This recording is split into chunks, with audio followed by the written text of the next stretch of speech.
Archie, I got an email from the IRS. They want me to pay my bill with gift cards. That sounds awfully suspicious. I'm Archie Hoxton. And I'm Rob Hoxton. And this is Last Paycheck, weekly wisdom to help you retire and stay that way.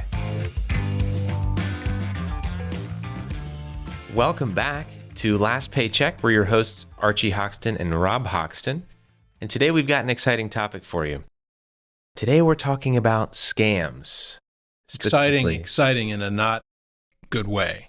Yeah. It's definitely exciting. Yeah. Yeah. And it can be anxiety provoking, but it's really important because, one of your best tools to deal with the rising prevalence of scams is knowledge. Right. So what we're talking about are bad actors. They talk about them coming from China or the Soviet Union or Russia, rather, soon to be Soviet Union again, and or other places like that. And they're getting really sophisticated, and it's only going to get tougher, right? Yeah.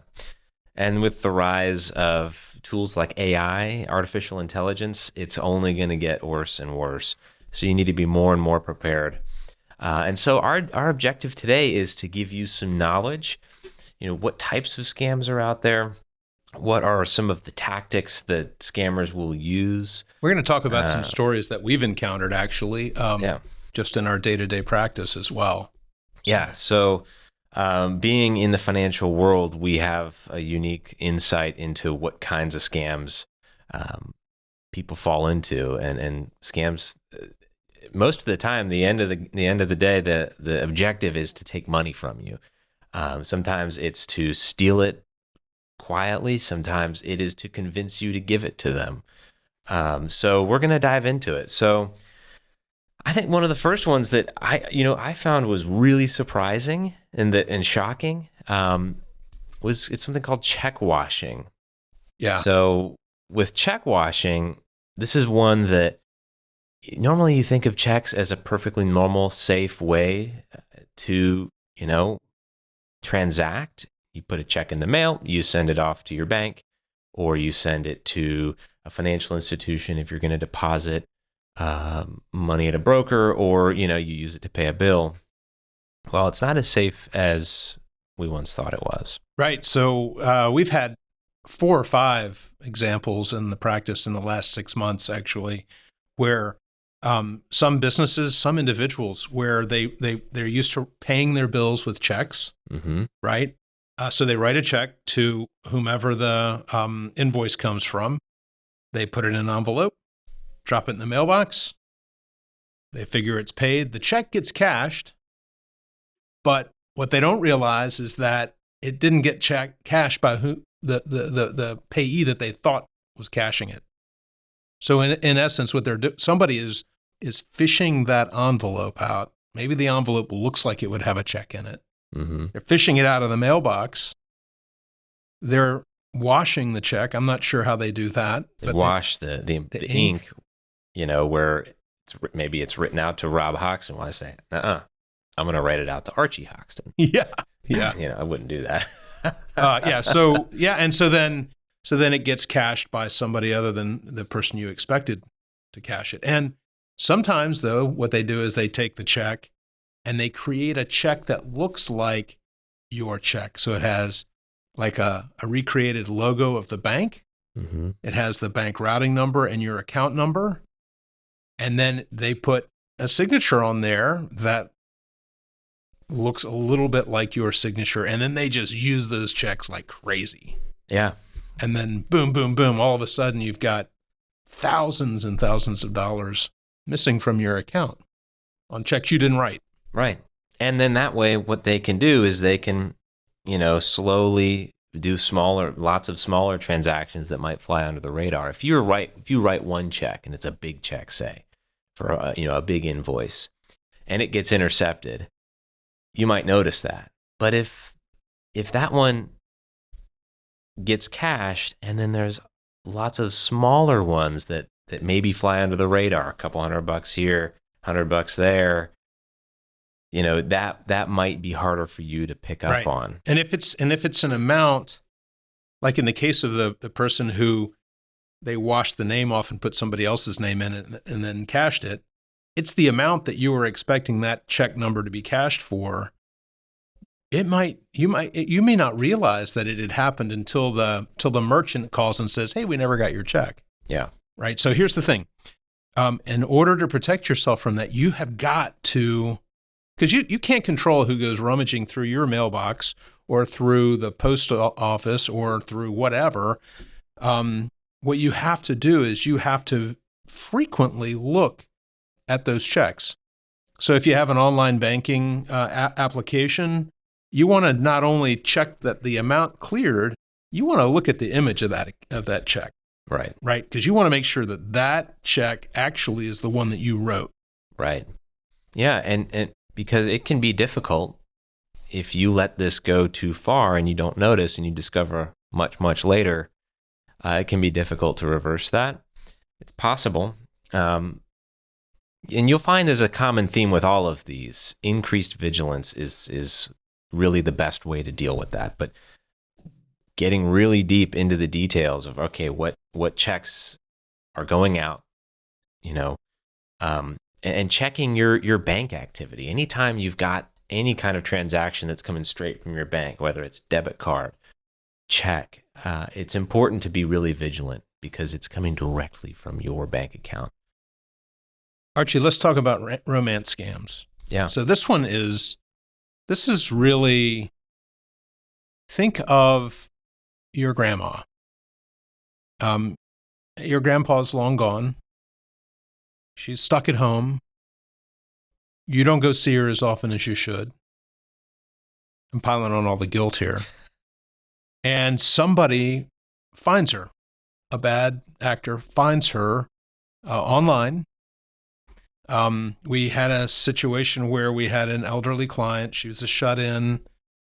She was a lifelong member of her church. She couldn't even leave the house to go to church, so she would watch the church on YouTube.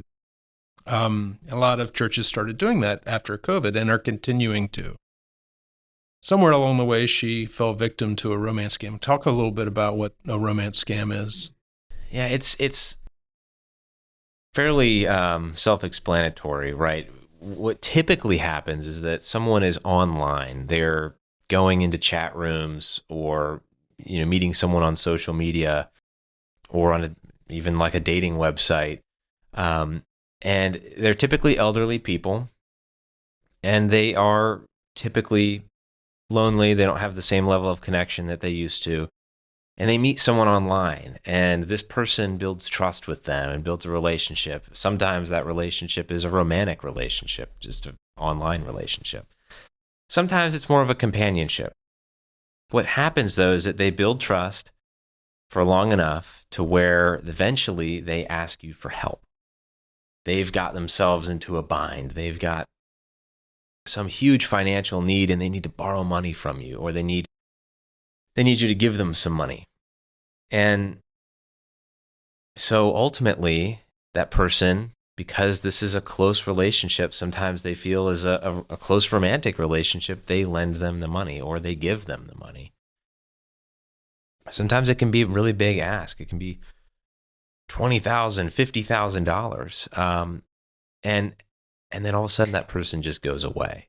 Yeah. And it's gone. The money's forever. gone. And then there's this awful embarrassment and a sense of shame.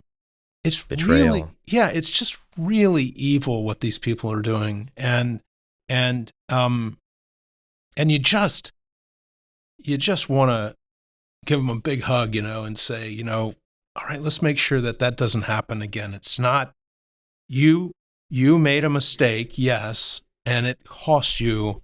Let's make sure you don't make that mistake again, and understand that you don't have anything to be ashamed of. Right. These people are pros, and they're just vicious. Yeah. I mean, I can't think of something more heartless that someone could do to another person. Take advantage of someone who's older and just looking for a companion. Yeah. Check in on your elderly family members and friends, neighbors. Make sure that they're using good internet hygiene so that they're not taking those risks. I want to talk about this Paycheck scheme.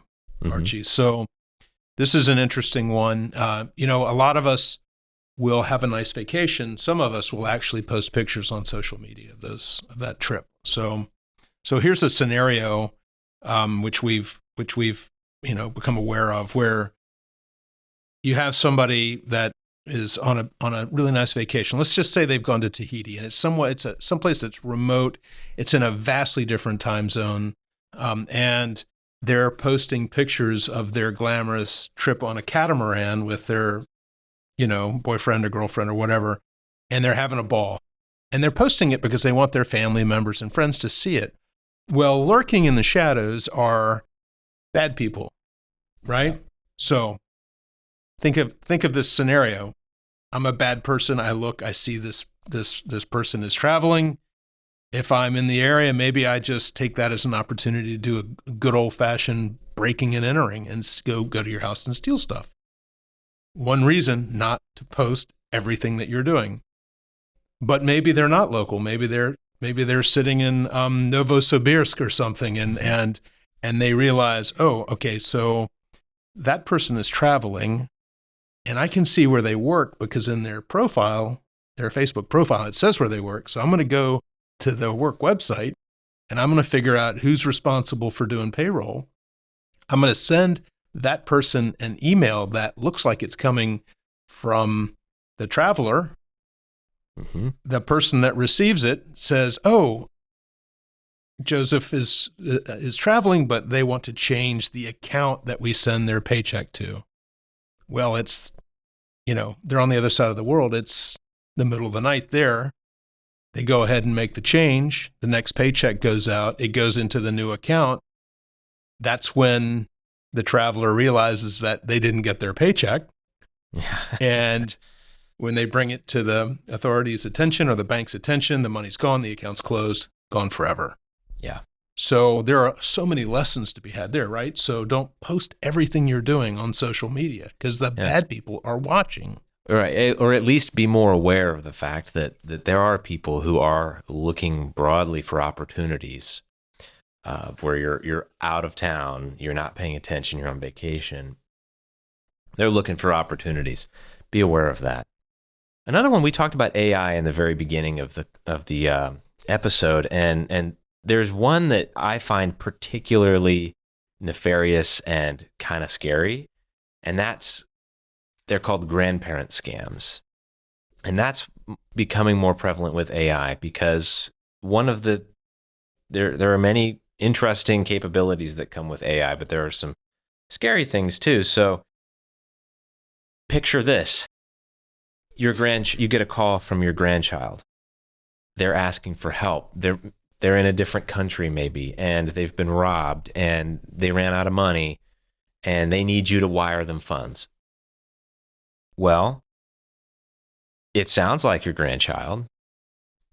It lines up with the fact that your grandchild's out of town.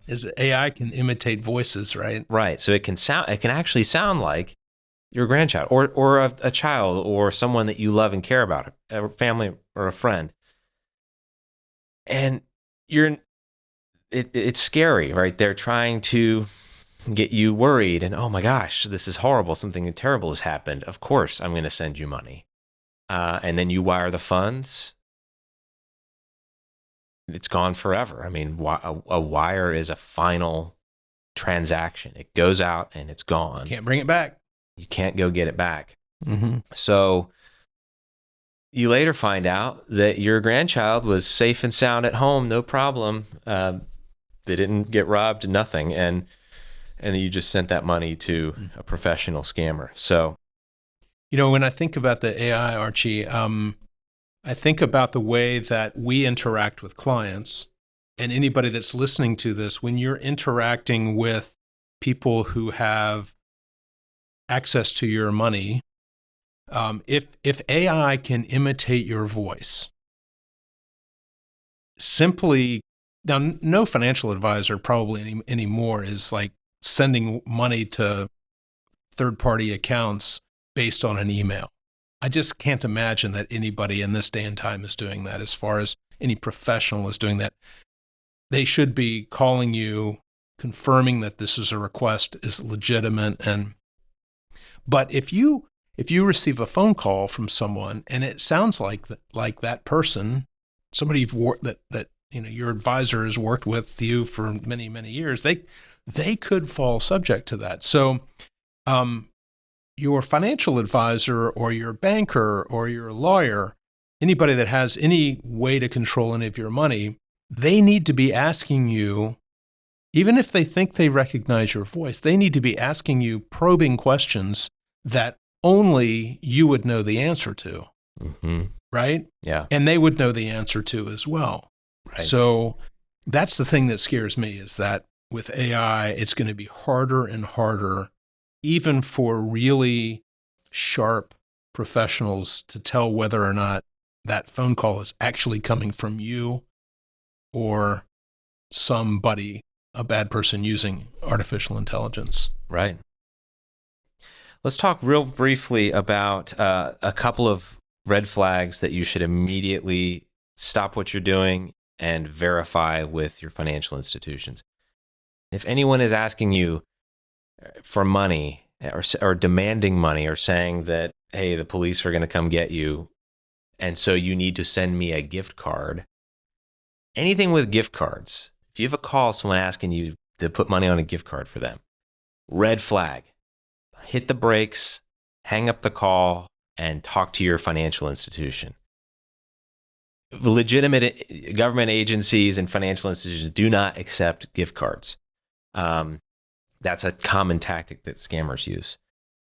Another one, if you're going to be wiring funds anywhere, you have to be absolutely certain that you know who is actually on the receiving end, because a wire is a final transaction. You cannot go back and get it. Never accept wire instructions over email either, because you have to confirm, at least by phone, with whoever is providing the instructions, because emails can be intercepted and changed along the way before you get it. So be really careful with wires. And just have a general rule. If it's gift cards, don't do it. If it's wires, do it really slowly and carefully with the help of your financial institutions. And don't respond. The most common tactic is pressure and fear and urgency, making you feel like something bad's going to happen if you don't do this. You're going to be your bank account is going to be exposed. A loved one is in trouble. Be really careful. That's one of the tactics that are used. Don't give in to that. Keep your head, keep your cool, and make careful decisions with the help of your financial institutions. Yeah, just be in touch with your advisor if you have one, and make sure that you're protecting yourself. Yeah. Well, we hope that's useful. We could probably do a whole nother episode on other types of scams, and we may. But in the meantime, I hope you enjoyed it. Remember to like and subscribe. Leave us a comment. Share with your family and friends, and we'll see you next time. You've been watching Last Paycheck, weekly wisdom to help you retire and stay that way. If you like this show, be sure to hit like and subscribe. Last Paycheck is available anywhere you get your podcasts.